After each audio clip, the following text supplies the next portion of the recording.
Welcome, everyone, to the discussion. And today I've got Pastor Nathan and Pastor Shino who are joining us. And we're going to begin with the questions that you had posed to us, Pastor Nathan. And I'm just going to throw it right back at you. Oh, gosh. Here we go. How has the Christian community made a difference in your life? Let's get personal here. Growing up in the church made all the difference for me, especially through like my teenage years. Having just that I got to grow up with Christian friends, people that knew God, that loved God, that spurred me on, that encouraged me. Really, it was a huge difference maker. And it was kind of like around 16, 17, really probably 17 and 18 that God really started to get a hold of my life. So I'd been around people of faith, but it started to become personal around that time for me. And because I was around people that would allow me to express my faith to like any degree, like, guys, this is what I'm believing for, this is what I'm praying for, and they would join me in that. Like nothing was too crazy, nothing was too wild. It was through kind of being around that sort of community, God eventually called me to Scotland to help plant churches, to become a pastor. It was that atmosphere, that community of faith that really set up who I've become. Wow, that's amazing.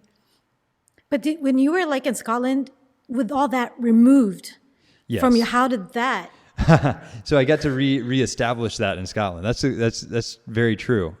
So the first year, I moved there with like a church plant team, but I didn't know many of them, and I had to kind of reestablish that community. And I remember I'd been there a number of months.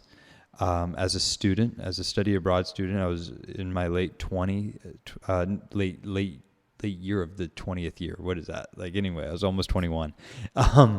And I was calling home often. I was just hungry for that community. I was calling my friends back home. I was missing my family.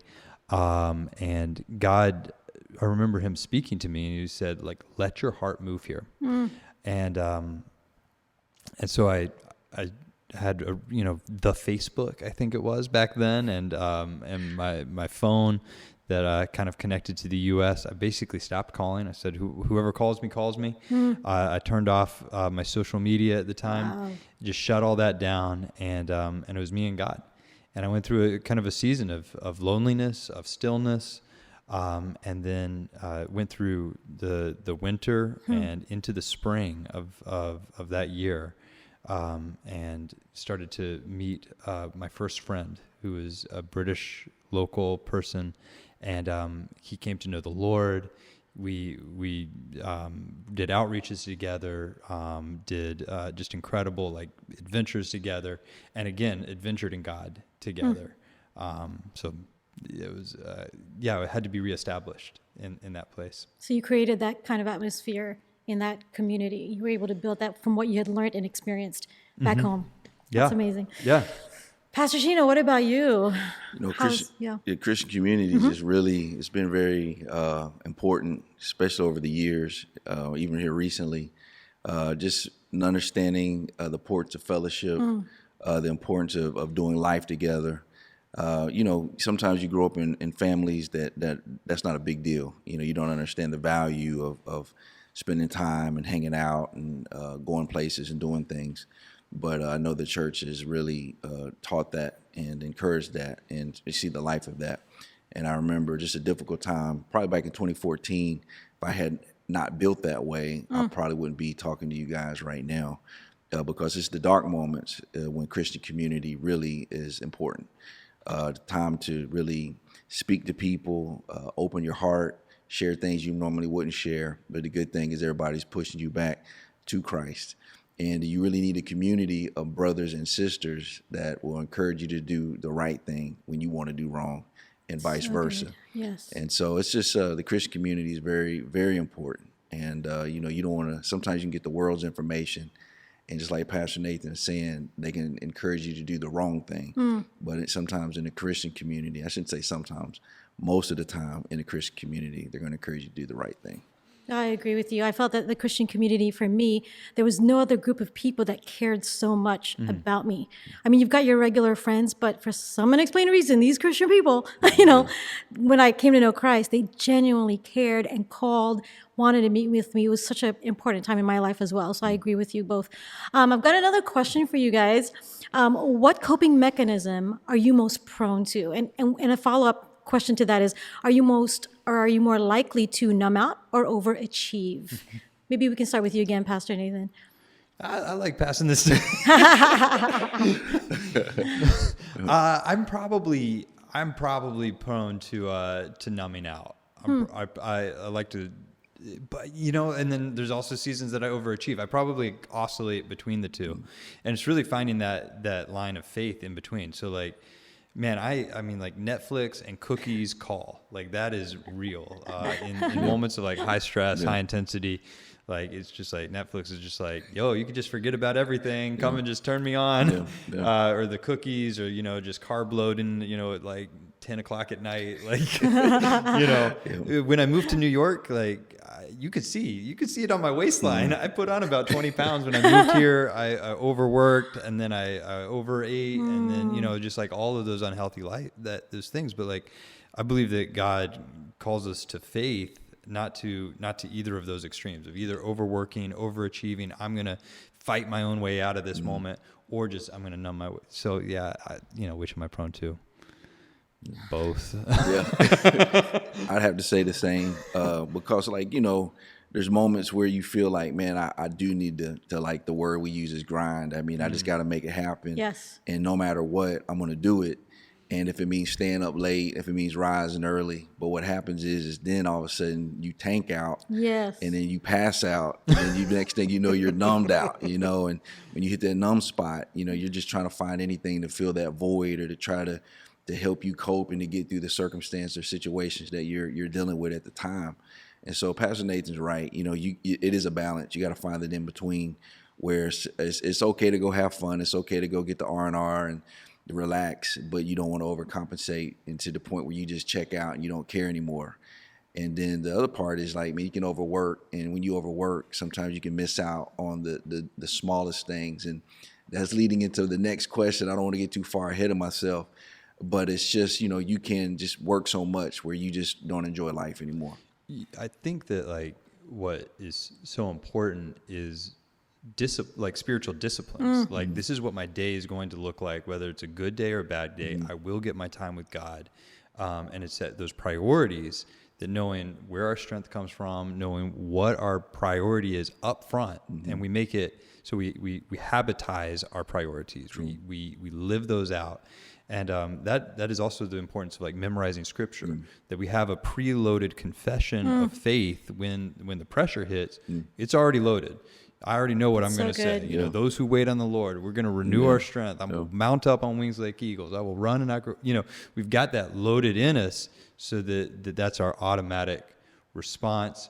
Our automatic response is to seek the Lord in the morning, read our Bible, pray, connect in with community, rather than, I would joke about cookies, but like drugs, alcohol, sex addictions, these things are real, temptations on people. Thank God, if you're going to a cookie, that you're not going to something else. Right.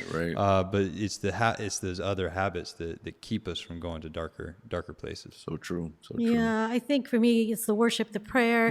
It's really being able to share and encourage out of an overflow of already being filled with the Word of God or prayer. I totally agree with Teri. you there. I want to ask you the third question. And there's a lot of questions in the third question. I like, got to stack them in there. Yeah. I don't know how I'm going to do this, but why don't we answer the first half? How's that? What do you think? How has 2020 brought out some of the best and some of the worst in you? There's a follow-up question, but I'll follow that later. Is that okay? That sounds good. Let's speak about the best and the worst. Let's be honest here. What about you, Shino? Let's start with you. So, the best thing I could say is that, being married now. Woo-hoo. It's, newly married, I should say. How many months has it been? How many days? Yeah, so I should say. Put him on the spot. Put me on the spot. She's over there. And Maria's right behind the lens. She's going like this. Yeah. You few weeks. A few weeks. Yeah. And, the thing that has been the most, I'd say, good about 2020 is just being able to slow down. It's taught me to really stop and enjoy life. Before COVID, before all this stuff, it was just go, go, go, go, go. You were just flying around everywhere. Yes. But now it's like, just to be able to get outside and walk around with her and just go where I need to go and just Smell the roses. Smell the roses. Exactly. Ride a bike. Anything. A motorbike. Yes. The other day, Yes. which they did. Doing stuff that I probably wouldn't have done. And I kind of got this motto now. It's like, one day, everybody was just saying, one day I'm going to do this, one day. Well, that one day is now. No longer am I going to sit there and put stuff on the shelf. If I see a restaurant that looks nice, I'm going. That's If so good. See somewhere down the road, we're going. And I'm getting the whole family together, and we're going. And we're not going to allow circumstances and situations to dictate. We're going to trust God. God's got the world in his hand, but I want to spend time and enjoy life with my family. And so that's one of I think the best things, just like Shino, now's the time. It's none of this waiting until whenever. So that's that. Now the bad thing, if you want to go to the bad side, what's from That's the where I want bad to go. thing Come on, Shino. is, it's just the side of you that you didn't think was in there that's come out because of the pressure in society. And so the irritableness, the times of, man, when you were patient in these areas, now you're not as patient. Right. Saying things that, man, I wish I wouldn't have said that, or being less empathetic because you want somebody to be empathetic with you, and sympathizing. Those are some things where you're just like, man, I needed to. Those are some of the worst times when things have come out. Is just somebody's complaining about a circumstance or situation. And then I'm like, yeah, let's, let's keep it moving. We all got problems, but that's not the way to go. Awesome. What about you, Nathan? Yeah, early pandemic, I'm not an indoor person. Like, I'm always trying to push my family outside. I am always trying to, I've got big feet, so I don't fit in small apartments. I'm always stepping on stuff, tripping on stuff, and I get frustrated when I do it. And so Ilsa even said, my wife was like, I would not have imagined that if we got locked in our apartment for this long that you would do this well. So that was early pandemic. God just gave me a ton of grace, was able to love my kids, work hard, just kind of go for it. But I think I probably overachieved, right, and then kind of crashed out around month 3 or 4 or something. It was June and July. I was like, gosh, getting out to your wedding, I remember just thinking, I've got to pull the plug. This has just been too much for too long. And so I probably mounted up in my own strength, just pushed it too far, and just got tired, just got real tired. But thankfully, we're getting back now after a bit of time of stopping, smelling the roses, slowing down a bit. And also I've been learning that as well, man, because after spending so long indoors, I'm I've got to get my kids out. We're going to have experiences. We were sitting on the stairs of the Met the other day. I was just 2 big freaking ice cream cones.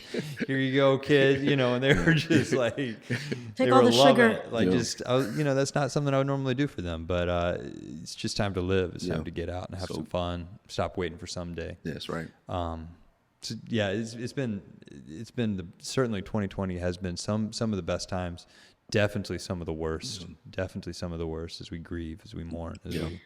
I liked what you said about pulling the plug, because a lot of people wouldn't know when to pull the plug. What was that revelation that said, this is it, I've got to stop, this, or what was that made you realize it's time to pull the plug? Because people can go on, right, and push themselves and totally burn out. I mean, I think of what's the verse? What does it profit a man to gain the whole world but lose his soul? Yeah.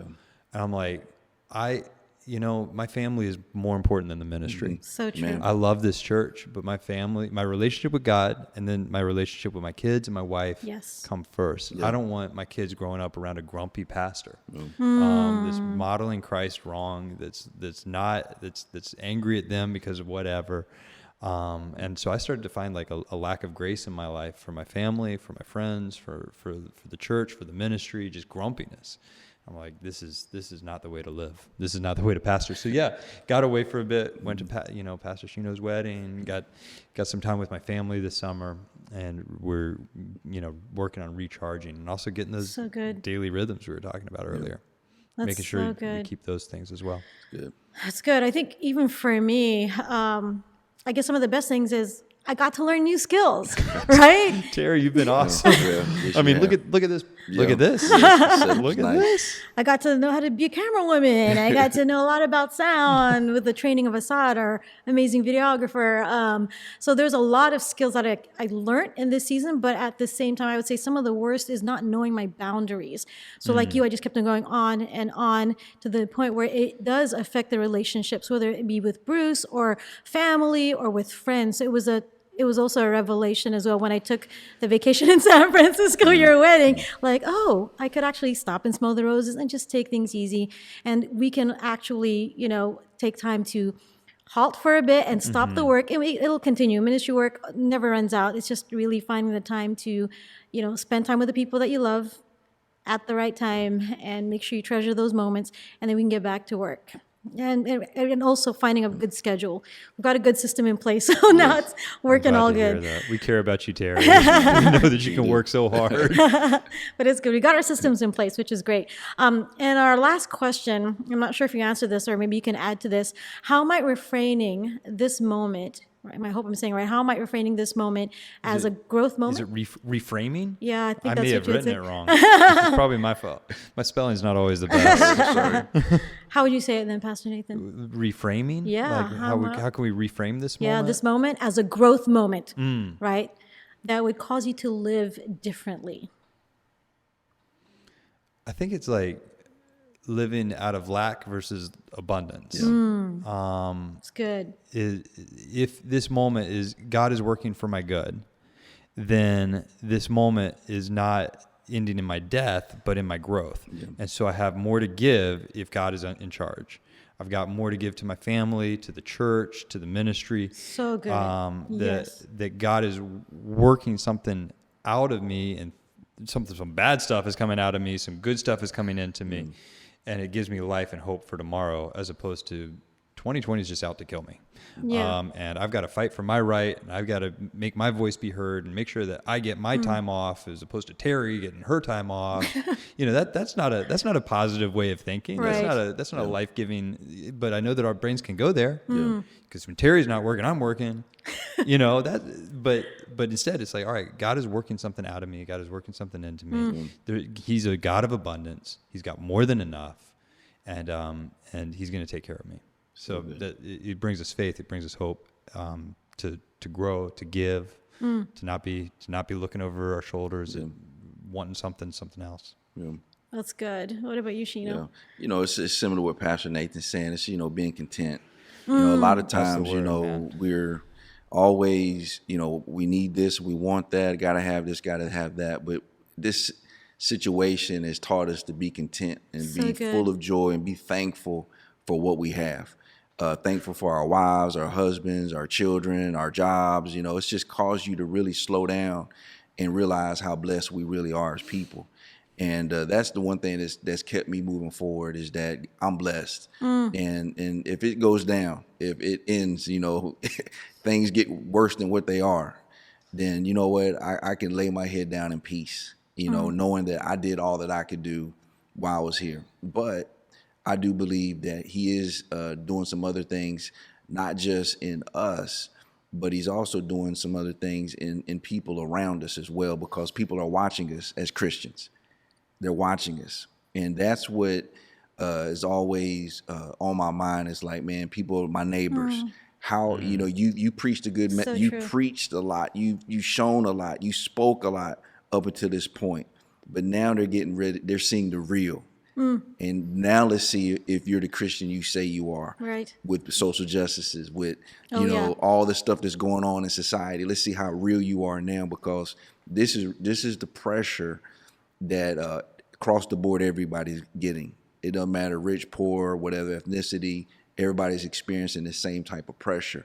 So let's see what's really down inside of you. And so word for me is content. I have to learn to be content. I think that's so good.